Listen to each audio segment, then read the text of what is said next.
नागाळीची समस्या, हिरवे तुडतुडे, पांढरी माशी, हळद्या रोग म्हणतात भेंडीमध्ये, त्यानंतर येणारी जी काही फुलकड्यांची समस्या आहे, लाल कोळीची समस्या, फळ पोखरणारी अळी, पण भेंडी गळण्याची समस्या. भेंडी एक पीक असं आहे की जर व्यवस्थापन जर आपण चांगल्या पद्धतीने केलं तर शेतकरी नक्कीच लखोपती होऊ शकतो. 1 किलो बियाण्यापासून आपण 150 किलो दिवसाड तोडा घेऊ शकतो. 50-60 तोडण्या म्हणजे आपण जर दिवसाड म्हणलं तर साधारणपणे पुढचे 60 दिवस आपले तोडणीचे, पहिले 30-35 दिवस वाढीचे, अशा पद्धतीने 3 महिने आपलं हे पीक आपल्या शेतामध्ये तर हमखास राहणार. चांगल्या दिशेने आपण ते पीक कधी घेऊ शकतो आणि त्या अनुषंगाने एक्सपोर्टचा आपल्याला संधी आणि आपल्या स्थानिक बाजारपेठेत असणारी संधी याचा जर विचार केला तर वर्षभरात भेंडी लागवड करण्यास काहीही हरकत नाही. परंतु फक्त तो थंडीचा जो काही कालावधी आहे, डिसेंबर आणि जानेवारी महिना, या 2 महिन्यात लागवड आपण टाळली तर ती योग्य राहील. काकडी वर्गीय जेवढी काही पिके त्या पिकांना निमॅटोड लवकर येईल. एक भेंडीच्या बियाण्याला कोमट पाण्याची प्रक्रिया आहे. जर सतत भेंडीवर भेंडी आपण घ्यायला गेलं तर आपल्याला उत्पादन येणार नाही, सूत्रकृमीचा प्रादुर्भाव जास्त राहील, कीड रोगाच्या समस्या आहे. मग बाजारामध्ये तुम्हाला डॉर्फ व्हरायटीच्या याला मागणी जास्त आहे. कमी वाढणाऱ्या वाहनांचा फायदा काय की आपल्याला तोडणी लवकर येते, निरंतर कालावधीसाठी चालतात. आणि शेतकरी बांधवांनो, अजून एक गोष्ट लक्षात घ्या की भेंडी लागवड करत असताना ज्या शेतामध्ये आपण कपाशी किंवा भेंडी घेत असतो त्या शेतामध्ये कमीत कमी पुढचे 3 पिकं तरी आपली. नमस्कार शेतकरी बंधूंनो, मी ॲग्रोस्टार ॲग्री डॉक्टर अतुल टेमगिरे. शेतकरी बंधूंनो, आज आपण एक म्हणजे महाराष्ट्रातल्या प्रमुख भाजीपाला पिकाविषयी माहिती घेणार आहोत. भेंडी जी पीक आहे याविषयी आपण आज माझ्याबरोबर तेजस सर आहेत, त्यांच्याकडून आपण जाणून घेणार आहोत. शेतकरी बंधूंनो, म्हणजे भेंडी हे पीक असं आहे की ज्यांची क्षेत्र म्हणजे शहरी भागाच्या नजीक आहे आणि कमी क्षेत्र आहे, अशा शेतकऱ्यांसाठी भेंडी हे जे पीक आहे हे फायदेशीर आहे. कारण की त्याचं उत्पादन घेऊन आपण नजीकचे जे काय आपले मार्केट आहे त्या ठिकाणी आपण विक्री करून चांगलं उत्पादन जे आहे ते भेंडीच्या पिकामधून घेऊ शकतो. आणि दुसरं की ज्यांच्याकडे कमी जमीन आहे, कमी भांडवल आहे, परंतु नियोजन काही शेतकरी चांगलं करतात, ते शेतकरी सुद्धा भेंडीचा उत्पादन चांगल्या प्रकारे घेऊ शकतात. तर याच्यामध्ये भेंडी या पिकामध्ये जे काही समस्या वगैरे येतात त्याचा आपण आज सखोल म्हणजे मार्गदर्शन तेजस सरांकडून घेणारच आहोत. परंतु त्यापूर्वी तुम्ही जर भेंडी हे पीक घेत असाल आणि तुमच्या काही जर समस्या त्या पिकाविषयी असतील तर निश्चितच या व्हिडिओच्या याच्यामध्ये तुम्ही कमेंट करू शकता. आणि हा जो व्हिडिओ आहे हा इतर शेतकऱ्यांना तुम्ही शेअर करा. तुम्ही जर सबस्क्रिप्शन आमच्या ॲग्रोस्टार चॅनलला नसेल केलं तर त्वरित करा, जेणेकरून असे जे काही भाजीपाला पीक असेल किंवा फळ पिकं असेल त्यांच्या जे काही उत्पादनाविषयी जे काही तांत्रिक मार्गदर्शन आहे ते तुम्हाला मिळू शकतं. तर आज आपण म्हणजे तेजस सरांकडून जसं आपण चर्चा केली की सखोल मार्गदर्शन घेणारच आहोत. तर तेजस सर, आज आपण म्हणजे चर्चा जी करतो जानेवारी महिन्यामध्ये करतोय, तर म्हणजे भेंडी हे जे पीक जानेवारी महिन्यामध्ये लागवड करणं योग्य आहे का? त्याचं काही स्पेसिफिक हंगाम वगैरे आहे? नक्कीच. तुम्ही जसं सांगितलं की ज्यांची जमीन कमी आहे, क्षेत्र शहराच्या जवळ आहे, तर त्यांच्यासाठी खूप आदर्श पीक आहे. परंतु ज्यांच्याकडे भांडवल कमी आहे त्यांनाही हे खूप चांगलं पीक आहे. कारण त्याचं असं की आपण जरी याच्यावर खूप सखोल चर्चा करणार असलो तरी फारसा वातावरणाचा परिणाम होऊन किंवा काही कीड रोगामुळे हे पीक धोक्यात येण्याची जी शक्यता आहे तर ती खूप कमी आहे. म्हणजे जर आपल्याला आपण आपल्या नियोजनात बदल करून त्याला सुधारणा करून चांगल्या दिशेने आपण ते पीक कधी घेऊ शकतो. त्यामुळे ते एक फायद्याची गोष्ट आहे. दुसरी गोष्ट अशी का भेंडीला वर्षभर बाजारात मागणी असते. म्हणजे अनेक समारंभ असतील किंवा घरगुती जे आपल्या रोजच्या आहारात भेंडीचा समावेश असतो. त्यामुळे वर्षभर आपण याची लागवड कधीही करू शकतो, कारण का तर बाजारपेठेत त्याची मागणी. दुसरी गोष्ट अशी की आजकाल तुम्ही पाहताय की आपल्या ज्या आखाती देशामध्ये फार मोठ्या प्रमाणात एक्सपोर्ट होणारं जे काही फळभाजीचं पीक आहे तर त्यामध्ये भेंडीचा नंबर लागतो. अगदी काही शेतकऱ्यांनी चांगले प्रयत्न करून आणि त्यामध्ये जे काही रेसिड्यू फ्री उत्पादन घेऊन आखाती देशासोबतच युरोपियन कंट्रीजमध्ये सुद्धा भेंडी पोहोचलेली आहे. आणि त्या अनुषंगाने एक्सपोर्टचा त्याचा असणारा आपल्याला संधी आणि आपल्या स्थानिक बाजारपेठेत असणारी संधी याचा जर विचार केला तर वर्षभरात भेंडी लागवड करण्यास काहीही हरकत नाही. परंतु फक्त समस्या अशी आहे की आपल्याला खूप थंडीमध्ये ज्यावेळेस भेंडीची लागवड करतो, भेंडीला जे हवामान आदर्श हवामान म्हणतो तर ते जितकं कोरडं हवामान तितकं भेंडीला मानवतं. मग ज्यावेळेस आपण दमट हवामानात जाऊ किंवा अति काय म्हणतो त्याला उष्णतेच्या कालावधीत जाऊ त्यावेळेस येणाऱ्या समस्या बदलत राहतील. परंतु फक्त तो थंडीचा जो काही कालावधी आहे, डिसेंबर आणि जानेवारी महिना, या 2 महिन्यात लागवड आपण टाळली तर ती योग्य राहील. कारण त्यावेळेस भेंडीची वाढ चांगली होणार नाही. परंतु त्यानंतर फेब्रुवारीपासून पुढं परत एकदा आपण पुढच्या ऑक्टोबर-नोव्हेंबरपर्यंत कधीही भेंडी लागवड करू शकतो. जर आपण ढोबळ बोलायचं झालं तर 10 महिने आपल्याला भेंडी लागवडीसाठी हा योग्य कालावधी. त्यात दुसरी बाब अशी की जेव्हा नवरात्र वगैरे असते त्यावेळेस उपवासाला भेंडी हे एकमेव फळभाजीपाला पीक चालतं. मग त्यामुळे नवरात्रामध्ये त्याची मागणी किंवा नवरात्रामध्ये त्याला असणारा दर आहे तोही थोडासा तुलनेने जास्त असतो. आणि ज्यावेळेस नवरात्रामध्ये त्याला दर मिळतो त्यावेळेस दुसरी एक समस्या असते की जसं ढगाळ वातावरण येईल तसं उत्पादन कमी होतं. म्हणजे त्या परिस्थितीमध्ये आपल्याला जर सुदैवाने आपल्याकडे ढगाळ वातावरण कमी राहिलं आणि त्याला पाऊस मानवतो परंतु ढग मानवत नाही, जेवढं सूर्यप्रकाश चांगला मिळेल, निरभ्र आकाश मिळेल तेवढं त्याचं उत्पादन जास्त येत जातं. मग त्यावेळेस नवरात्रामध्ये जास्त भाव मिळण्याची शक्यता आणि जास्त मागणी असण्याची मार्केटमध्ये शक्यता ही त्या परिस्थितीमध्ये असते. त्यामुळे आपण वर्षभराचा विचार कधी भेंडी लागवडीचा करूच करू, परंतु त्या नवरात्रीचा जो एक त्यावेळेस जर आपली फळं आली तर ते निश्चितच आपल्याला फायदेशीर जास्त ठरू शकतं. म्हणजे महत्वाचा मुद्दा म्हणजे आपल्याला तुम्ही वर्षभर तर भेंडी लागतेच, परंतु कुठल्या वेळेला जास्त भाव भेंडीला मिळतो त्या पद्धतीने जर आपण नियोजन केलं तर निश्चितच उत्पादन चांगले शेतकऱ्यांना फायदा होईल. तर त्याचं सर आता म्हणजे असं काही त्याचं लागवडीची काही पद्धत किंवा बेडवर लावलं पाहिजे की आता पूर्वी जे काही भेंडी उत्पादन शेतकरी घेत होते सपाट वाफामध्ये शेतकरी बरेचसे घेत होते, त्याच्यानंतर सरी वरंबा पद्धत आली, त्याच्यानंतर बेड आले, मल्चिंग आली, तर आपल्याला म्हणजे लागवडीचं अंतर काय ठेवणं गरजेचं आहे आणि पद्धत कुठली योग्य आहे? आता यामध्ये कसं आहे की आपण कोणत्या हंगामात लागवड करतोय याच्यावर आणि आपली जमिनीचा प्रकार काय तर त्याच्यावर आपल्याला निर्णय घ्यावा लागेल. जसं तुम्ही बोलले की पहिली ज्यावेळेस अर्का अनामिका किंवा नॅशनल सीड कॉर्पोरेशनच्या भेंड्या यायच्या आणि ते एकदम स्वस्त दरामध्ये होत्या म्हणून शेतकरी अगदी गहू बाजरी पेरल्यासारखी भेंडी लागवड करत होते. आणि शेतकऱ्यांचा त्यावेळेस कमर्शियल अँगल पण नव्हता. म्हणजे मला आठवतंय की त्यावेळेस जुन्या काळात शेतकरी भेंडीची लागवड करत होते आणि शेतकऱ्यांचं असं म्हणणं होतं जोपर्यंत बाजारात जाईल तोपर्यंत जाईल, नंतर जनावरांना चारा म्हणून ते पीक कामा येईल. म्हणजे अक्षरशः असं दुहेरी उद्देशाने ते भेंडीचं उत्पादन होत होतं. त्यावेळेस तो दर परवडत होता. पण आजच्या परिस्थितीमध्ये आपल्याला जर भेंडीचं चांगलं आणि दर्जेदार उत्पादन घ्यायचं असेल तर एकरी 28,000 रोपं किंवा 28,000 झाड जर आपले बसले तर आपल्याला उत्पादन चांगलं येतं. तर हे अगदी आपण काय म्हणतो ना तंतोतंतची भाषा केली. 28,000 का बसावेत तर भेंडीचं जर अंतर वाढवलं आपण तर आपल्याला त्याचा फुटवा चांगला मिळेल, पानांना जागा जास्त मिळेल. म्हणजे बऱ्याच पिकामध्ये आपण हे पण बोललोय की आपण अंतर वाढवा आणि उत्पादन वाढवा, पण भेंडीमध्ये आपण तसं सांगणार नाही. अंतर खूप जास्त वाढवलं तर जे भेंडीचं फळ निघतं तर ते कोवळं निघत नाही आणि मग ती निबर भेंडी निघण्याचं किंवा जाडसर भेंडी निघण्याचं प्रमाण तिथं वाढतं, मार्केट कमी मिळतं. मग त्यावेळेस आपल्याला तुलनेने खूप कमी दर्जाची किंवा कमी भाव तिथं मिळतो. जर तुम्ही अंतर खूप जवळ केलं तर निश्चितच भेंडी कोवळी मिळेल, तुम्हाला आदर्श फळ मिळेल. परंतु जर अंतर खूप कमी केल्यामुळे त्या दोन रोपामध्ये दोन झाडांमध्ये जी स्पर्धा बनते तिथं भेंडी खूप जोमाने वाढते आणि जे दोन पेऱ्यामधलं अंतर आहे जो आपण इंटरनोडचं डिस्टन्स म्हणतो तोही खूप मोठा होत जातो.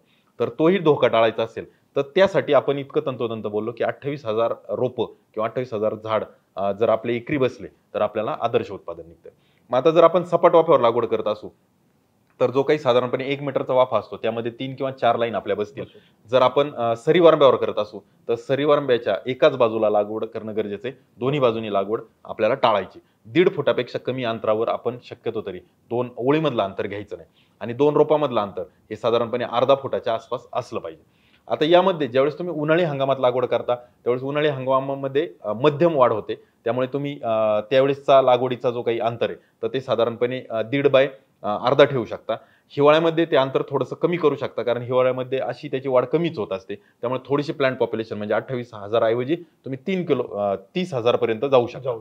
जर तुम्ही पावसाळ्यामध्ये लागवड करताय तर ते अंतर 1.5 बाय 1 सुद्धा चालू शकतं, कारण जर अंतर जास्त ठेवलं तर त्याची जी काही स्पर्धा आहे ती कमी होईल आणि वाढ झपाट्याने होणार नाही, निवांत वाढ चालेल.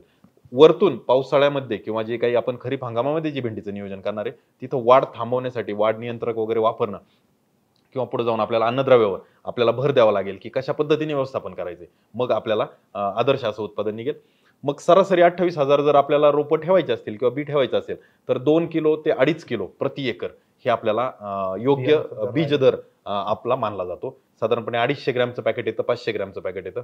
250 ग्रॅमचे जर असतील तर आपल्याला 8 किंवा फार फार तर 10 पॅकेट एकरी लागले पाहिजे. अशा पद्धतीने आपल्याला व्यवस्थापन करावं लागेल. तर शेतकरी बंधूंनो म्हणजे अतिशय महत्वाचा मुद्दा तेजस सरांनी या ठिकाणी सांगितलेला आहे की म्हणजे आपल्या सीझन नुसार आपल्याला जे लागवडीचं अंतर देखील ते आपल्याला कमी अधिक करायचं. आपल्याला जर शाश्वत आणि चांगलं उत्पादन जर घ्यायचं असेल तर ही गोष्ट खूप बारकाईने म्हणजे तेजस सरांनी अभ्यास करून मला असं वाटतं सांगितली असेल हो. की जर सीझन नुसार खरीप सीझन असेल तुमचा, हिवाळ्याचा सीझन असेल किंवा समर सीझन असेल, उन्हाळ्याचा असेल, त्या ठिकाणी तुम्हाला अंतर किती किंवा प्लांट पॉप्युलेशन म्हणतो किंवा एकरी किती रोपांची संख्या राखणं गरजेचं आहे, तर ते अतिशय म्हणजे मुद्देसूद तुम्ही या ठिकाणी हो. सांगितलं. आणि आता यातही पण महत्वाची गोष्ट अशी येते की जर आपली काळी जमीन आहे तर ते भेंडी पिकातलं अंतर ते काळ्या जमिनीतलं अंतर बदलतं, मध्यम जमिनीतलं बदलतं आणि भारी जमिनीतलं.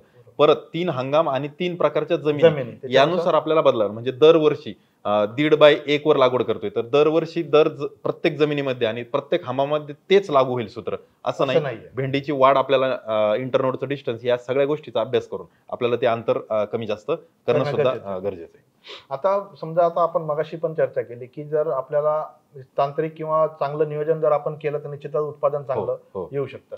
तर या ठिकाणी भेंडी पिकामध्ये अन्नद्रव्य व्यवस्थापन, कारण कुठल्याही पिकामध्ये अन्नद्रव्य व्यवस्थापन महत्वाचा मुद्दा आहे. तर ह्या भेंडी पिकामध्ये असे काही कुठलं अन्नद्रव्य आहे का जे इम्पॉर्टंट आहे आणि कशा पद्धतीने अन्नद्रव्य व्यवस्थापन करणं गरजेचं? भेंडीमध्ये भेंडी पिकाची तुलना म्हणजे मगाशी आपण जसं बोलत होतो की कमी भांडवलात आणि कमी काय म्हणतो ना क्षेत्र असणाऱ्या शेतकऱ्यांसाठी चांगलं आहे. तर आता भेंडीची तुलना मी शेळी सोबत करतो. म्हणजे शेळी जसं दूध आपल्याला रोजच्या रोज दूध मिळतं, जेव्हा पाहिजे तेव्हा जाऊन आपण दूध काढू शकतो, पण मर्यादित दूध निघतं. त्या पद्धतीने भेंडीचं आहे की आपल्याला रोजच्या रोज मिळणारे आणि मर्यादित मिळणारे. जर्सी गाई सारखं नाही किंवा टोमॅटो मिरची सारखं त्याला खूप अन्नद्रव्य लागतात असं नाही. परंतु अन्नद्रव्य देत असताना जसं टोमॅटो मिरचीला आपण बेसल डोस देतो, टॉप ड्रेसिंग देतो, 2 किंवा 3 डोस खूप मोठ्या प्रमाणात करतो. ऊसालाही तसं करतो. पण भेंडीला असं अजिबात चालत नाही. भेंडीला जे अन्नद्रव्य द्यायचे ते आपल्याला खूप टप्प्याटप्प्याने द्यायचे. कारण एका वेळेला आपल्याला दिवसाआड फळांची तोडणी येते. म्हणजे ज्यावेळेस तुम्ही अन्नद्रव्य देता त्यावेळेस जर त्या झाडावर असणारी फळांची संख्याच 2-4 असणार आहे, त्याच्यापेक्षा जास्त नसणार आहे. म्हणजे एखादं फुल असेल, एखादं फुलातून फळात रूपांतर होत असेल, एखादं फळ असेल आणि एखादं तोडणीसाठी आलेलं, याच्यापेक्षा वेगळी अवस्था त्या झाडावर नसणार आहे, रोपावर. आणि मग तुम्ही जास्त अन्नद्रव्य दिले म्हणजे जसं टोमॅटोला तुम्ही 4 बॅगचा डोस, 5 बॅगचा डोस आपण असं बोलतो, तसं भेंडीमध्ये बिलकुलही चालणार नाही. मग यासाठी काय, तर खरीप हंगाम असेल तर अन्नद्रव्य व्यवस्थापन जे करायचंय त्यामध्ये आपल्याला कुठलंही नत्रयुक्त खत वापरायचं नाही. आपल्याला सिंगल सुपर फॉस्फेट असेल, पोटॅश असेल तेच बेसल डोसला वापरायचे. किंवा बेसल डोस खरीप हंगामात नाही दिला तरी चालेल. ज्यावेळेस तुमची पहिली तोडणी होईल तिथपासून पुढे तुम्ही अन्नद्रव्याचं व्यवस्थापन करा. परंतु काळजी ही घ्या की खरीप हंगामामध्ये नत्रयुक्त खतांचा वापर टाळा, जेणेकरून भेंडीची वाढ तुम्हाला नियंत्रणात ठेवता येईल. मग 10-26-26 सारखं खत येतं जे मिक्स मायक्रोन्युट्रिएंट येईल, मिक्स न्यूट्रिएंटमध्ये येईल किंवा 12-32-16 येईल, तर त्यासारख्याचा तुम्ही वापर करू शकता. वरतून तुम्हाला परत स्फुरद आणि पालाश अतिरिक्त देणं गरजेचं आहे. जर तुम्ही रब्बी हंगामामध्ये जात असाल जिथं आपल्याला वाढ वगैरे कमी येते म्हणजे सप्टेंबर-ऑक्टोबर नंतरची जर लागवड असेल तर बेसल डोसला तुम्ही DAP किंवा 10-26-26 हेही पर्याय वापरू शकता, जिथं नत्रयुक्त खत कमी प्रमाणात परंतु त्याला फायदेशीर ठरेल. ज्यावेळेस तुम्ही उन्हाळ्यात लागवड करत असाल त्यावेळेस मग तुम्हाला नत्रयुक्त खत मनमोकळेपणाने वापरता येईल.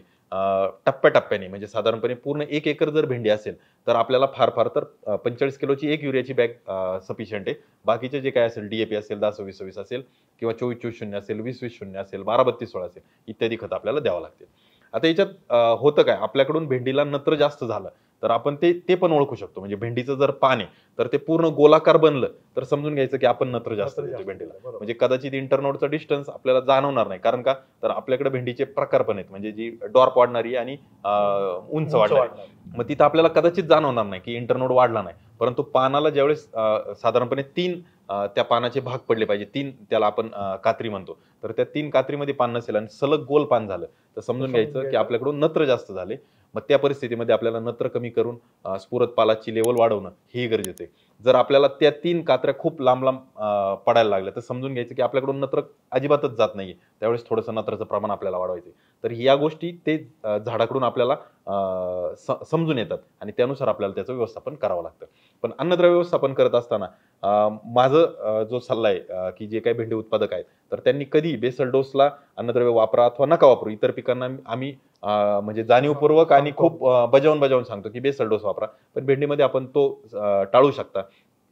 टॉप ड्रेसिंगचा डोस असेल किंवा 2 किंवा 3 डोस आपल्याला करणं गरजेचं आहे. साधारणपणे पहिली तोडणी झाल्यावर पहिला डोस, त्यानंतर 5 ते 7 तोडण्या झाल्यानंतर दुसरा डोस आणि त्यानंतर एकूण 10 ते 12 तोडण्या झाल्या की तिसरा डोस, अशा पद्धतीने आपण जर व्यवस्थापन केलं तर ते आदर्श व्यवस्थापन आपल्याला राहू शकतं. निश्चितच म्हणजे शेतकरी बंधूंनो, या ठिकाणी तेजस सरांनी आपण जसं मगाशी म्हटलं की कोणतं अन्नद्रव्य महत्वाचं आहे, परंतु जे नत्राचा वापर जो आहे तो भेंडी पिकामध्ये म्हणजे अतिरिक्त पण नाही झाला पाहिजे आणि सीझन नुसार त्याचा वापर बदलतो. तर हे खूप महत्वाचं आहे. म्हणजे आपल्याला जर चांगलं उत्पादन जर घ्यायचं असेल तर नत्रयुक्त खतांचा भेंडी पिकामध्ये आपल्याला नियोजन पद्धतीने वापर करणं गरजेचं आहे, जे आता तेजस सरांनी आपल्याला सांगितलेलं आहे. दुसरं, अन्नद्रव्य देताना आपल्याला टप्प्याटप्प्याने, कारण की आपण दिवसाआड तोडणी जी आहे भेंडी पिकाची करत असतो, त्याच्यामुळे त्याची रिक्वायरमेंट सुद्धा आपल्याला रेग्युलर बेसिसमध्ये त्या झाडाला गरजेची असते. त्याच्यामुळे टप्प्याटप्प्याने आपल्याला जे काही अन्नद्रव्य व्यवस्थापन आहे ते तेजस सरांनी आपल्याला सांगितलेलं आहे.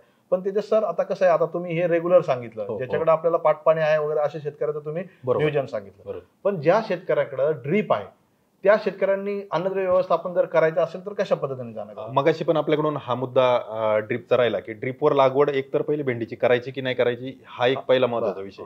जर आपल्याकडे खरीप हंगाम असेल तर ड्रीपवर लागवड न करणं संयुक्तिक राहील. आपण जर रब्बी हंगाम किंवा उन्हाळी हंगामात करत असाल तर ड्रीपवर लागवड करा. कारण का, तर ड्रीपवर लागवड करायची म्हणलं तर ड्रीपची नळी ही साधारणपणे 3 फुटापेक्षा कमी कुठंच नाही. म्हणजे आपल्याला एक ओळ जर लावली तर 3 फुटाचं अंतर पडतं. जेवढं अंतर जास्त तेवढं आपल्याला प्लांट पॉप्युलेशन कमी होती आणि भेंडीचं फळ परत एकदा जाड बनायला चालू होतं. ती समस्या टाळायची असेल तर आपल्याला ड्रीपवरची लागवड ही खरीप हंगामात तर टाळली पाहिजे. जर आपण रब्बी आणि समरला जर ड्रीपवर लागवड करत असेल तर ड्रीपच्या एका नळीच्या दोन्ही बाजूला, म्हणजे नळीपासून अर्धा फूट इकडे आणि अर्धा फूट इकडे आपल्याला लागवड करायची आणि परत 2 रोपामध्ये पण अर्धाच फुटाचं, 2 बियामध्ये अर्धाच फुटाचं अंतर ठेवायचे. म्हणजे तो जो चौकोन बनेल तर त्या चौकोनामध्ये 2 ओळीतलं अंतर 1 फूट राहील खरं तर, आणि 2 बियामधलं अंतर फक्त अर्धा फूट राहील. ते आपण चौकोन मध्ये केलं गरजेचं का झिगझॅग जर केलं तर ते? चौकोन असेल, झिगझॅग असेल ती समस्या येणार नाही. साधारणपणे 1.25 फुटावर आपलं ड्रीप येतं. म्हणजे ते एका ड्रीपवर 4 झाडं भिजतील, 4 ते 6 झाडं भिजतील, अशा पद्धतीने ते नियोजन होईल. झिगझॅग केलं तरी त्याला जागा चांगली मिळू शकते. परंतु सांगण्याचा अर्थ हा की ओळी त्या ड्रीपच्या लाईनच्या दोन्ही बाजूला आणि परत 2 रोपामधलं अंतर सुद्धा अर्धा फूट किंवा 8 इंचापर्यंत आपण ठेवू शकतो. त्याच्यापेक्षा जास्त अंतर जर ठेवलं तर फळ जाड होण्याची समस्या आपल्याला येईल. आता ड्रीपवर अन्नद्रव्य व्यवस्थापन जर आपण केलं तर मग ही जो काही इंटरनोड डिस्टन्स वाढण्याचा किंवा पूर्ण पान हिरवगार मोठं होण्याचा ती एक संभावना असू शकते. तर 13-40-13 सारखी जी खतं आहेत किंवा ज्यामध्ये नत्र कमी आहे, 13-0-45 असेल, 0-52-34 असेल, तर अशा खतांचा वापर आपल्याला केला पाहिजे. आणि मी तर म्हणतो पहिली तोडणी झाल्याशिवाय ठिबकच्याही शेतकऱ्यांनी नत्रयुक्त खत भेंडीला वापरू नये, पहिलं जोपर्यंत तोडणी होत नाही तोपर्यंत तरी. मग तुमच्याकडे जे पर्याय आहेत ते 0-52-34 सारखाच त्यावेळेस उरतो किंवा 0-42-47 सारखी 0-60-20 असेल इत्यादी खतं तुम्ही देऊ शकता. ज्यावेळेस आपली पहिली तोडणी होईल त्यावेळेस नत्रयुक्त खतं म्हणजे 13-0-45 येईल किंवा 12-61 येईल किंवा 13-40-13 इत्यादी खतांचा आपण वापर करू शकतो. भेंडी जर आपण ठिबकवर लावत असाल तर जर बेड बनवला तर त्या बेडमध्ये आपण बेसल डोसला फक्त सिंगल सुपर फॉस्फेट असेल, निंबोळी पेंड असेल आणि पोटॅश असेल याचाच वापर करायचा आहे. निंबोळी पेंडचा वापर आपल्याला कोणतीही भेंडी म्हणजे ठिबकवर लागवड करा किंवा नका करू, ज्यावेळेस आपल्याला सूत्रकृमीची समस्या आहे तर ती भेंडीमध्ये फार प्रामुख्याने येत असते. त्यासाठी निंबोळी पेंडचा वापर करणं गरजेचं आहे. आणि शेतकरी बांधवांनो, अजून एक गोष्ट लक्षात घ्या की भेंडी लागवड करत असताना ज्या शेतामध्ये आपण कपाशी किंवा भेंडी घेत असतो त्या शेतामध्ये कमीत कमी पुढचे 3 पिकं तरी आपली परत भेंडी आली नाही पाहिजे. म्हणजे 3 हंगाम आपल्याला थांबावं लागणार आहे. जर सतत भेंडीवर भेंडी आपण घ्यायला गेलं तर आपल्याला उत्पादन येणार नाही, सूत्रकृमीचा प्रादुर्भाव जास्त राहील आणि जे काही कीड रोगाच्या समस्या आहेत त्या खूप येतील आणि उत्पादन अपेक्षित येणार नाही. त्यामुळे क्रॉप रोटेशन मध्ये भेंडीची लागवड जर आपण ज्या क्षेत्रामध्ये केली पुढचे 3 पिकं तरी आपल्याला तिथं भेंडी परत येणार नाही. आणि भेंडी आणि कपाशी एकाच फॅमिलीतला क्रॉप असल्यामुळे कपाशी आणि भेंडीचं जे क्षेत्र आहे तिथं आपल्याला 3 पिकं पुढची थांबावं लागेल, त्यानंतरच त्याची लागवड करावं लागेल. तोही महत्वाची जी गोष्ट आहे तर ती तिथं आपल्याला अवलंबावी लागेल अशा पद्धतीने. तर आता शेतकरी बंधूंनो की ड्रीपवर लागवड करावी की नाही त्याच्यावर पण तुम्ही प्रकाश जो दिलेला आहे की आपल्याला कुठल्या सीझन मध्ये ड्रीप वापरणं गरजेचं आहे किंवा ड्रीपवर जी भेंडी लागवड करणं गरजेचं आहे ते त्याच्या सरांनी आपल्याला सांगितलं. आणि त्याचबरोबर की अन्नद्रव्य व्यवस्थापन म्हणजे काही वॉटर सोल्युबल जे फर्टिलायझर आहेत त्याचं पण व्यवस्थापन तुम्हाला जे शेतकरी ड्रीपवर लागवड करणार आहेत त्यांच्यासाठी तेजस सरांनी आपल्याला या ठिकाणी सांगितलेलं आहे. परंतु तेजस सर, आता जसं आपण बघतो की कोणत्याही पिकाचं जे उत्पादन आहे त्याच्यामध्ये जर तण जर वाढले तर निश्चितच त्याचा उत्पादनावर परिणाम होत असतो. हो. तर भेंडी पिकामध्ये सुद्धा असं काही आहे का, आणि जर असेल तर तण व्यवस्थापनासाठी आपण काय उपाययोजना करणं गरजेचं आहे? भेंडी पिकामध्ये जर आपण म्हणजे यांत्रिक पद्धतीने तण व्यवस्थापन करायचं म्हणलं म्हणजे खुरपणी असेल किंवा भर लावणे म्हणतो. जर आपण सपाट वाफ्यावर अथवा सरीवारंब्यावर भेंडीची लागवड केली असेल, तर भर लावल्यानंतर म्हणजे खतांचा जो पहिला डोस आपण देतो, मी जे बोलतोय की पहिली तोडणी म्हणजे साधारण 35-40 दिवसाच्या आसपास, त्यावेळेस खतांचा एक डोस देतोय. त्याच वेळेला जर आपण मातीची भर ओढली, तर तिथेही तणांचं व्यवस्थापन आपल्याला व्यवस्थापन होते. होऊ शकतं. आणि मातीची जी भर ओढतो त्यामुळे झाड एक प्रकारे सक्षम बनतं आणि चांगल्या पद्धतीने त्याची वाढ किंवा त्याचं उत्पादन आपल्याला मिळतं. तो एक चांगला माध्यम आहे. परंतु जर समजा शेतकऱ्यांनी बेडवर लागवड केली असेल, तर ते शेतकरी भर वगैरे देऊ शकत देऊ नाही. शकत नाही. त्यावेळेस खुरपणी हा एक पर्याय. आणि काही शेतकरी जे पेंडेमिथिलिन आहे, तर ते तणनाशक भेंडीमध्ये वापरत असतात. पेंडेमिथिलिन भेंडीची लागवड केल्यानंतर पेंडेमिथिलिनचा म्हणजे भेंडीला पाणी देऊन पेंडेमिथिलिनचा स्प्रे करतात, ज्याला आपण उगवणीपूर्वीचं तणनाशक म्हणतो. तर तेही तिथं काही शेतकरी वापरत असतात. परंतु तण नियंत्रणात ठेवणं फक्त उत्पादनाच्या अनुषंगाने चांगलं नाही, तर तण नियंत्रणात जर ठेवलं नाही, तर भेंडी पिकामध्ये ज्या पुढे आपण किडी पाहतोय की रोगकिडींचा प्रादुर्भाव जास्त तर तो होतो. खूप वाढतो. बरोबर. म्हणजे किडींना लपण्यासाठी जे काही घर आहे, तर ते तण मिळत असतं. मग त्यासाठी आपण बऱ्याच वेळेला आपण ज्यावेळेस ज्या पण काही फवारण्या करत असतो भेंडी पिकावर, म्हणजे साधारण लागवडीपासून आपण 15 दिवसानंतर फवारण्या चालू करणार. बरोबर. ज्या फवारण्यांमधलं अंतर आहे 8-10 दिवसाचं अंतर आहे, तर त्या दरम्यान आपण फवारणी फक्त भेंडीच्या झाडावर करत असतो. मग त्या किडीला लपण्यासाठी त्या तण ही जागा आहे. मिळते आणि तणावर आपण स्प्रे फवारणी शक्यतो होत शक्य नाही होत किंवा नाही. उडत नाही. मग त्या परिस्थितीमध्ये ते परत एकदा कीड आपल्या पिकावर यायला काही वेळ लागत नाही. त्यासाठी म्हणून तण मुक्त शेत ठेवणं हे भेंडी पिकामध्ये खूप महत्त्वाचं काम आहे आणि खास करून जे सपाट वाफ्यावर लावतील, सरीवर लावतील, त्यांच्यासाठी तरी याची काळजी घेणं खूप गरजेचं आहे. म्हणजे तणाबरोबर तुम्ही जसं आता सांगितले, तणांचा बंदोबस्त करणं पण गरजेचं आहे, आणि आंतरमशागतीमध्ये आपल्याला भर लावणं हो, भर ते लावणं. पण त्या ठिकाणी महत्वाचं आहे. महत्त्वाचं. भेंडी पिकाचं जर उत्पादन आपल्याला चांगलं घेणं हो. गरजेचं असेल तर. आणि तसं शेतकरी म्हणजे ते सर आता आपल्याला म्हणजे भेंडी पिकामध्ये लावगडीपासून पिकाच्या वाढीच्या वेगळ्या अवस्था हो, असतात. हो. तर लावगडीपासून आपलं जी काही म्हणजे वाढीची जी अवस्था असेल किंवा हो. फुलाची अवस्था असेल, आणि जी काही आपल्याला लावगडीपासून पहिली तोडणी जी आहे, तोडणे, हां. तर ह्या ज्या काही वाढीची अवस्था किती दिवसानंतर म्हणजे कसं आहे? साधारणपणे भेंडीची लागवड केली जर तुमचं खरीप आणि समर सीजन असेल, तर 6व्या दिवशी वगैरे आपल्याला त्याची उगवण दिसायला येते चांगली चांगल्या होते. प्रमाणात. जर ते थंडीचे दिवस असतील म्हणजे ऑक्टोबर, नोव्हेंबर, डिसेंबर, जानेवारीचे, तर त्यामध्ये साधारण 8 दिवसपर्यंत लागू शकतात उगवणीसाठी. आता शेतकरी बांधव भेंडीची चांगली उगवण होण्यासाठी अजून एक उपाय वापरू शकतात. एक भेंडीच्या बियाण्याला कोमट पाण्याची प्रक्रिया येते. कोमट पाणी म्हणजे कोणतं? जे अंघोळीसाठी आपण जे पाणी वापरतो, जिथं आपण हात घातल्यानंतर आपल्याला चटका बसणार नाही. अशा पाण्यामध्ये जर भेंडी आपण साधारणपणे अर्धा तास पर्यंत जर बी त्याचं भिजत ठेवलं, तर निश्चितच त्याचा फायदा होतो. आता हे कोमट पाणी करून त्यामध्ये थायमिथोक्झाम जे 30% वालं जे बाजारामध्ये उपलब्ध राहतं, जसं की क्रुझर प्लस नावाने, तर त्याचेही आपण 1 लिटर पाण्यामध्ये साधारणपणे 5-7 ml जर टाकलं आणि त्यामध्ये जर ते भेंडीचं बियाणं भिजवत ठेवलं, तर निश्चितच त्याला एक प्रकारे बीजप्रक्रिया होईल आणि बरोबर. ज्यावेळेस आपण लागवड करू, त्यावेळेस त्याच्या किडीचा जो प्रादुर्भाव आहे, तर तो लवकर होणार नाही. तो थोडा उशिरा होईल. ती एक गोष्ट आपण करू शकतो. मग उगवणीसाठी आपल्याला 1 आठवडा हा पकडून चालायचा आहे. लागवड केल्यापासून साधारणपणे 35 दिवसाला आपल्याला त्याला फुल दिसायला चालू होतं. म्हणजे भेंडीचं फुल येण्यापूर्वी पहिलं जसं कपाशीमध्ये पहिलं पातं ते येतं, लागतं. तसं भेंडीला पण पहिलं भेंडी कळी लागल्यासारखं दिसतं. कळीचं रूपांतर परत फुलात होतं आणि फुलापासून परत खरं तर भेंडीचं फळ बनतं. तर अशी अवस्था आपल्याला साधारणपणे जी कळी लागायची, तर ती 35 दिवसाच्या आसपास दिसते. फुलाची अवस्था 40-45 दिवसामध्ये दिसायला चालू होते आणि 45व्या दिवसापासून आपण तोडणी करू शकतो, जर आपलं सगळं व्यवस्थापन चांगलं असेल. आता याच्यात हंगामानुसार म्हणजे थंडीच्या दिवसात 4 दिवस पुढे मागे होऊ शकतं. परंतु सरासरीचा जो कालावधी तर तो त्या पद्धतीने. आणि एकदा का तोडणी चालू झाली 45 दिवसापासून, जर आपण अल्टरनेट डेनी म्हणजे एकाआड एक दिवस जर तोडणी करत असू, तर आपण साधारणपणे पुढचे 25-30 तोडण्या आपण सरासरी शेतकरी घेतात किंवा काही शेतकरी त्याहूनही जास्त घेत असतील. बऱ्याच शेतकऱ्यांची जी काही ट्रीटमेंट केल्यानंतर शेतकऱ्यांनी 50-60 पेक्षाही जास्त तोड्यापर्यंत भेंडीत गेलेली आहे. तर ते आपल्या नियोजनावर अवलंबून आहे, बरोबर. किती आपण त्याचं व्यवस्थापन करतो. ही एक बाब झाली. त्यानंतर बाजारात त्याचा मार्केट रेट काय आहे? जर बाजारभाव चांगला मिळाला तर निश्चितच शेतकरी आनंदाने खर्च करत असतात, करतात. भांडवल बरोबर. टाकत असतात आणि त्यातून उत्पादनही घेत असतात. तर त्यावर अवलंबून आहे. पण एक 50-60 तोडण्या म्हणजे आपण जर दिवस आड म्हणलं तर साधारणपणे पुढचे 60 दिवस आपले तोडणीचे, पहिले 30-35 दिवस वाढीचे, अशा पद्धतीने 3 महिने आपलं हे पीक आपल्या शेतामध्ये तर हमखास राहणार आहे. हमखास राहणार. बरोबर. तर मग अजून एक शेतकऱ्यांना म्हणजे पडणारा एक प्रश्न, म्हणजे मला पण तो प्रश्न पडतो हो, की हंगामानुसार आता हा. वेगवेगळ्या जाती मार्केटमध्ये उपलब्ध आहेत आहेत. भेंडीच्या, हम्म. तर हंगामानुसार कोणी अशी म्हणजे स्पेशल जात आपण निवडणं गरजेचं आहे, किंवा काही जाती वाढणाऱ्या असतात, हो. काही थोड्याशा डॉर्प असतात, हो, मग बरोबर. ते तोडणीसाठी त्याचं काय म्हणजे महत्व आहे का, थोडंसं आमच्या शेतकऱ्यांना तुम्ही सांगितलं तर बरं. पहिले जसं तुम्ही मगाशी जो मुद्दा मांडला होता की जुन्या काळात जी भेंडीची लागवड व्हायची तर त्यावेळेस शेतकऱ्यांना किंवा मार्केटमध्ये हायब्रिड काही प्रकार नव्हता. नव्हता. बरोबर. जे सिलेक्शन पद्धतीने केलेली जी नॅशनल सीड कॉर्पोरेशनची भेंडी सगळे शेतकरी सर्रास लावायचे. त्यानंतर मग मैकोनी किंवा इतर काही कंपन्या आहेत तर त्यांनी त्याच्यामध्ये थोडंसं संशोधन करून चांगले दर्जाच्या भेंडी द्यायला सुरुवात केली. आता त्यावेळेस फक्त एकच प्रकार भेंडीमध्ये होता की सरळ वाढणारी जी काही भेंडी होती ती होती.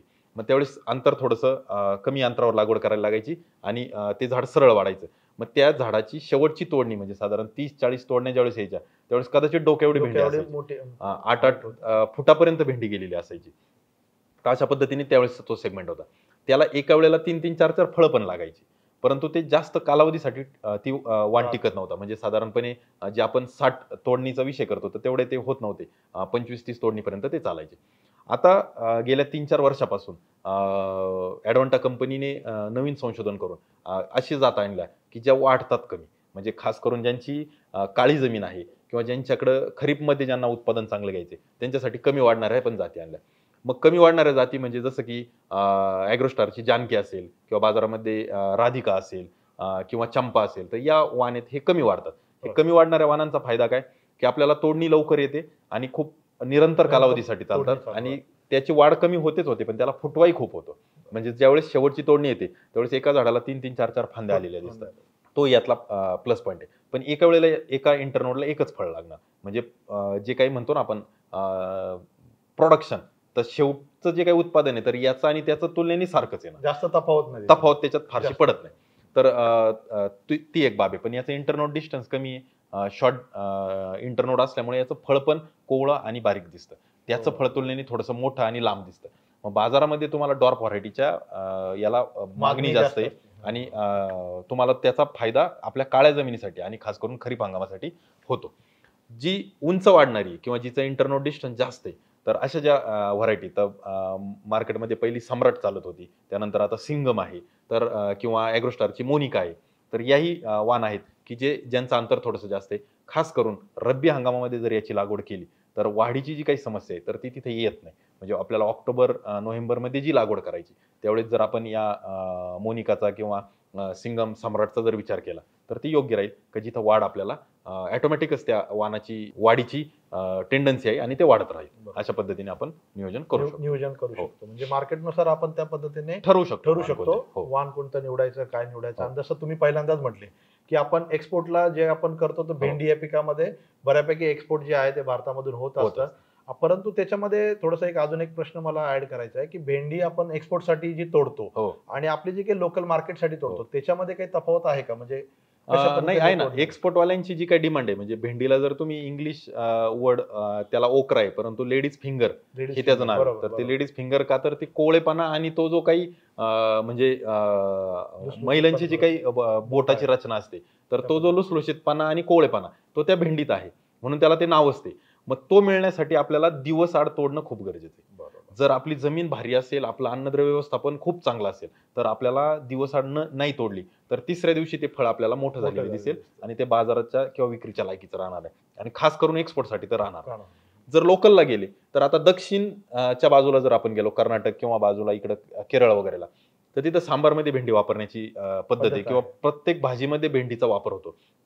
तर तिथली भेंडी जर तुम्ही पाहिली तर आपल्याकडे जे छोट्या शेवग्याच्या शेंगा मिळतात तेवढी मोठी भेंडी त्यांची असते. इतकी मोठी भेंडी तिथं चालून जाते. पण जर तुम्ही महाराष्ट्र किंवा आपल्या उत्तर भारताचा विचार केला तर कोळी भेंडी जितकी असेल तितकं तिला मागणी किंवा तितकं तिला दर मिळतो आणि एक्सपोर्टसाठी कोळी भेंडी मिळणं गरजेचं आहे म्हणून आपण दिवस आड तोडतो. जिथं आपल्याला बाजारभाव कमी आहे, शेतकऱ्यांना वाटतं की आता बाजारभाव असाही कमीच झालाय, फारसा काही मागणी नाही बाजारात, तिथं शेतकरी मग ती तोडणी 2 दिवस आड पण करू शकतात. परंतु 1 किंवा 2 दिवसापेक्षा जास्त अंतराने जर तोडली तर आपल्याला कोळी भेंडी मिळणार नाही. जो काय आपला गुणवत्ता म्हणतो आपल्या फळाची तर ती राहणार नाही आणि मग ती आपल्याला त्याचा एक आर्थिक उत्पन्नावर किंवा ओव्हरऑल जे काही भेंडीचं उत्पादन निघणार आहे त्याच्यावरही त्याचा परिणाम आपल्याला जाणवतो. म्हणजे मार्केटनुसार आपल्याला ते जे आहे हो. ते तोडणी पण महत्वाची. वेळेत आपल्याला तोडणी गरजेची आहे. जर आपल्याला चांगलं जर मार्केट म्हणजे घ्यायचं असेल तर आपल्याला वेळेत तोडणी करून ते आपल्याला मार्केटला नेणं गरजेचं आहे. तरच आपल्याला चांगलं उत्पादन त्याचं मिळणार आहे. शेतकऱ्यांना समस्या असते की भेंडी तोडणी करताना तुटत लवकर नाही आणि त्याच्यामुळे कसं होतं ते लवकर तुटत नसल्यामुळे लेबर वगैरे जास्त प्रमाणात लागतात आणि ते म्हणजे दिवसाला जेवढ्या किलो तोडणं गरजेचं आहे तेवढं होत नाही. तर त्याच्यामध्ये काय आपल्याला म्हणजे सांगता येईल शेतकऱ्याला? सरासरी एका मजुराकडून आपल्याला 30-40 किलो तरी भेंडी तोडणी झाली पाहिजे, तर ते आपल्याला परवडतं शेतकऱ्यांना. आता ती का होत नाही, तर बऱ्याच वेळेला असं होतं की शेतकऱ्यांकडून जे पाण्याचं व्यवस्थापन आहे साधारणपणे आठवड्याभराने आपण पाणी देत असतो आणि खास करून जर आपण थंडीच्या दिवसात आता जसं जानेवारी फेब्रुवारी महिना आहे, तर आपल्याला कदाचित 12-15 दिवस पण पाणी लागत नाही. जितकं पाण्याची स्कॅर्सिटी येईल किंवा तिथं वापसा नसेल तेवढे भेंडी तोडायला जड जाईल. हा एक पहिलं नियम. दुसरा नियम असा की त्याला कॅल्शियमची गरज असते. म्हणजे कॅल्शियम बोरॉन अन्नद्रव्य जर तुम्ही फवारणीद्वारे अथवा ठिबक असेल तर ठिबकद्वारे आणि पाटपाणी असेल तर जे काही आपण दुसरा डोस देतो तर त्यामध्ये कॅल्शियम बोरॉनचा जर वापर केला तरी तो लुसलुशीतपणा राहतो आणि भेंडी तुटायला सोपी जाते. तर ही समस्या बऱ्यापैकी शेतकऱ्यांना येते. परंतु पाणी आपल्या शेतामध्ये जे पोच पाणी म्हणतो आपण, तर ते साधारणपणे 2 तोडणीनंतर पाणी जर देता आलं तर ते योग्य राहील. मग आपल्याला भेंडी तुटायला त्याची मदत होईल आणि पटापट भेंडी तोडता येईल आणि जास्तीत जास्त मजूर एका दिवसाला भेंडी तोडू शकतो. बरं, म्हणजे ते एक महत्वाचा मुद्दा आहे की जर आपल्याला चांगल्या प्रकारे भेंडी म्हणजे तोडायची असेल, जास्त किलो जे आहे प्रत्येक लेबरकडून आपल्याला तोडायचं असेल तर निश्चितच तुमचं पाणी जे असं तुम्ही सांगितलं ते व्यवस्थापन आणि कॅल्शियम बोरॉन याचा पण महत्वाचा रोल आहे. त्याचं पण वेळेवर फवारणी आपल्याला म्हणजे आपल्या पिकामध्ये करणं गरजेचं आहे. ते सर आता जसं तुम्ही सुरुवातीला म्हटले की भेंडी पीक आपण एक्सपोर्ट करतो. भारतामध्ये सर्वात जास्त प्रमाणामध्ये जे एक्सपोर्ट होतं त्यामध्ये भेंडी एक आहे भाजीपाला पीक. तर त्यावेळेला एक्सपोर्टच्या वेळेला आता आपण चर्चा केली की जे काय आपण टोमॅटो असेल, चिली असेल याच्यावर रोग किडीचा जो प्रादुर्भाव आहे तो मोठ्या प्रमाणामध्ये होतो आणि त्याचं नुकसान सुद्धा म्हणजे त्या पिकामध्ये त्या रोग किडीमुळे होत असतं आणि ते शेतकऱ्यांना म्हणजे त्याचा जे उत्पादनावर परिणाम होतो. बरोबर. पण भेंडी पिकामध्ये जसं तुम्ही सुरुवातीला सांगितलं म्हणजे रोग कीड येतात पण त्याचा उत्पादनावर एवढा प्रादुर्भाव होत नाही. परंतु जे काही रोग कीड भेंडी पिकामध्ये आलेले त्याचं नियोजन पण आपल्याला करणं गरजेचं आहे जेणेकरून आपल्याला चांगलं उत्पादन घ्यायचंय. तर याच्यामध्ये जसं की आता तुम्ही जसं म्हटलं नागाळी असेल किंवा फुलकीड असेल, व्हायरस पण महत्वाचा म्हणजे रोग आहे जो याच्यामध्ये भेंडी पिकामध्ये येत असतो. तर त्याचं नियोजन आपल्याला कशा पद्धतीने करायचं? सगळ्यात सुरुवातीच्या अवस्थेमध्ये ज्यावेळेस पीक उगवून येतं त्यावेळेस जसं तुम्ही उल्लेख केला तसं नागाळीची समस्या तिथं पहिली जाणवते. त्यानंतर जसं पीक मोठं होईल तर जर ह्युमिडिटी म्हणजे ज्याला आर्द्रता जास्त राहिली तर जे काही हिरवे तुडतुडे तर त्याचा प्रादुर्भाव आपल्याला जाणवेल. आणि हिरव्या तुडतुड्यांचा प्रादुर्भाव डायरेक्ट आपल्या भेंडीच्या गुणवत्तेवर होत असतो. गुणवत्तेवर कसा होतो की भेंडीच्या ज्या फळाला फोड आल्यासारखे दिसतात आणि ते जे फोड येतात तर भेंडीचा कलर हिरवा असतो, ते फोड पोपटी कलरचे किंवा पिवळसर छटा असलेले फोड त्या फळावर येत असतात. तर ते हिरवे तुडतुडे म्हणतात. मग जसं आर्द्रता वाढेल तसं ते हिरवे तुडतुड्याचा प्रादुर्भाव वाढेल आणि ते तुडतुडे येण्याची समस्या मुळे फोड फळावर दिसते. दुसरी गोष्ट अशी की जर वातावरणात कोरडेपणा आला तर फुलकिड्यांची समस्या तिथं जाणवते. त्यानंतर वातावरणामध्ये आर्द्रता जास्त असेल, थंडी असेल तर मावा किडीचाही प्रादुर्भाव वाढतो आणि रात्रीचं तापमान खूप कमी असेल आणि दिवसाचं तापमान जास्त असेल तर त्या परिस्थितीमध्ये पांढरी माशी त्याचाही प्रादुर्भाव वाढतो. आणि जो तुम्ही उल्लेख केला व्हायरसचा म्हणजे जो हळद्या रोग म्हणतात भेंडीमध्ये किंवा येलो वेन मोझॅक म्हणतात, तर तो त्या पांढऱ्या माशीमुळे त्याचा प्रसार होत असतो. म्हणजे आपल्या प्लॉटमध्ये एखादं झाड जर आलं चुकून व्हायरसचं आणि पांढऱ्या माशीचा प्रादुर्भाव असेल तर ती पांढरी माशी त्या झाडातून जो अन्न रस शोषते आणि दुसऱ्या झाडामध्ये जाऊन ज्यावेळेस सोंड मारत असते त्याची तर त्यावेळेस त्या झाडामध्ये तो व्हायरसचे जे काही हे आहे विषाणू तर तो तिथं पसरायला चालू होतं. मग आपल्याला हे टाळायचं असेल तर रस शोषक किडीवर एकत्रित व्यवस्थापन करणं गरजेचं आहे. आपल्याकडे जे थायमिथॉक्झाम आहे तर ते आपण भेंडी उगून आल्यानंतर साधारण 2 ते 4 पानाचे असताना आळवणी पद्धतीने वापरू शकतो. त्याचा आपल्याला खूप जास्त दिवसांसाठी रिझल्ट राहतो. 100 ग्रॅम प्रति एकर जर आपण थायमिथॉक्झाम वापरलं तर आळवणीसाठी तर आपल्याला खूप जास्त दिवसासाठी त्याचा परिणाम जाणवेल आणि रस शोषक कीड तिथे येणार नाही. नागाळी जर असेल तर नीम तेल जे तर त्याचे नागाळीवर खूप चांगले रिझल्ट आहेत. तर आपण त्याचा जर फवारणी घेतली तर नागाळीचाही बंदोबस्त होईल. मावा कीड मोठ्या प्रमाणात वाढत असेल तर फ्लोनिकॅमाइड सारखं बाजारात मिळणारं जे काही औषध आहे तर ते साधारणपणे अर्धा ग्रॅम प्रति लिटर या पद्धतीने आपण त्याची फवारणी करू शकता. त्यानंतर येणारी जी काही फुलकिड्यांची समस्या आहे तर त्यासाठी लॅम्बडा सायलोथ्रिन हा एक घटक आहे किंवा टोलफेनपायराइड झेनिथ नावाने जे बाजारात येतं तर तेही तुम्ही फुलकड्यांसाठी वापरू शकता. पांढरी माशीसाठी मॅद्रीद चांगला आहे, त्याचाही तुम्ही निश्चितच विचार करू शकता. या व्यतिरिक्त जर आपल्याला खूप कोरडं वातावरण मिळालं, म्हणजे उन्हाळ्याचे काही दिवस असतील, तर त्यावेळेस लाल कोळीची समस्या येते. समस्या आणि लाल कोळीची समस्या आल्यानंतर पूर्ण पान लाल होणं किंवा नंतर फळांवर पण ती कोळी येणं, ती समस्या जाणवते. मग लाल कोळी जर आपल्याला टाळायचं असेल तर त्यावेळेस आपल्याला जे काही सिकंदर म्हणून ॲग्रोस्टारचं प्रोडक्ट आहे, तर त्याचाही आपण फवारणी करू शकतो. परंतु लाल कोळी नियंत्रणात येण्यासाठी एक गोष्ट लक्षात घ्यायची, की जेवढं वातावरण कोरडं तेवढं लाल कोळीचा प्रादुर्भाव जास्त. मग ते वातावरण ओलसर राहण्यासाठी किंवा तिथं आर्द्रता तयार करणंही गरजेचं असतं. मग लाल कोळीची फवारणी कीटकनाशकाची घेत असताना त्याच्या पहिलं जर आपल्याला फक्त पाण्याची जर फवारणी घेऊ शकलो, तर आपल्याला त्या लाल कोळीचं जे काही जाळ आहे ते भेदून त्या किडीपर्यंत पोहोचता येतं आणि मग आपल्याला परिणाम चांगले जाणवतात. म्हणजे साधारणपणे 1 एकरला आपल्याला 10 पंप फवारणीसाठी लागत असतील, तर आपण सिकंदरची जी फवारणी ती 10 पंपात करणार आहे. परंतु त्याच्यापूर्वी 5-6 पंप जर नुसत्या फक्त पाण्याचे फवारले तर आपल्याला लाल कोळी नियंत्रणात यायला खूप मदत होते. तर अशा पद्धतीने आपण या किडींचं जे व्यवस्थापन आहे ते करू शकतो. आता याच्या व्यतिरिक्त अळी वर्ग ज्या किडी आहेत, म्हणजे फळ पोखरणारी अळी, तर आता या फळ पोखरणाऱ्या अळीमध्ये पण 2 प्रकार आहे. खरीप हंगामामध्ये किंवा पावसाळी वातावरणामध्ये एकदम बारीक जंतूसारखी अळी येते आणि ती शेतकऱ्यांना डोळ्यांनी दिसत नाही. पण भेंडी गळण्याची समस्या येते. शेतकऱ्यांची कंप्लेंट येते की भेंडी गळते किंवा झाडावून पडते. तर तिथं बारीक अळीचा प्रादुर्भाव झालेला असतो. त्यावेळेस आपल्याला जे काही इमामेक्टिन बेन्झोएट असेल किंवा क्लोरॅन्ट्रेनिलप्रोल, रॅपिजन सारखे घटक असतील, तर त्याचा फवारणी तिथं करणं गरजेचं आहे. भेंडी गळ होत असेल तर आपल्याला बारकाईने पाहायचंय, आपण जी भेंडी गळाली तर तिच्यामध्ये बारीक अळी आहे जंतूसारखी, ती पाहिजे. नंतर मोठी फळपो करणारी अळी डोळ्यांनी जाणवते, तर ती ओळखणं काही एवढं विशेष नाही. तर त्यामध्ये सुद्धा आपल्याला इमामेक्टिन बेन्झोएट म्हणजे ॲमेझेक्स असेल किंवा रॅपिजन असेल किंवा क्लोरॅन्ट्रेनिलप्रोल आणि लॅम्बडासायलोथ्रिन एकत्र असणारं जे काही कोपिगो असेल, तर इत्यादी जे प्रॉडक्ट आहेत तर त्याची फवारणी आपण करू शकतो आणि त्याचं आपल्याला व्यवस्थापन अगदी सोप्या रीतीने मिळून जातं.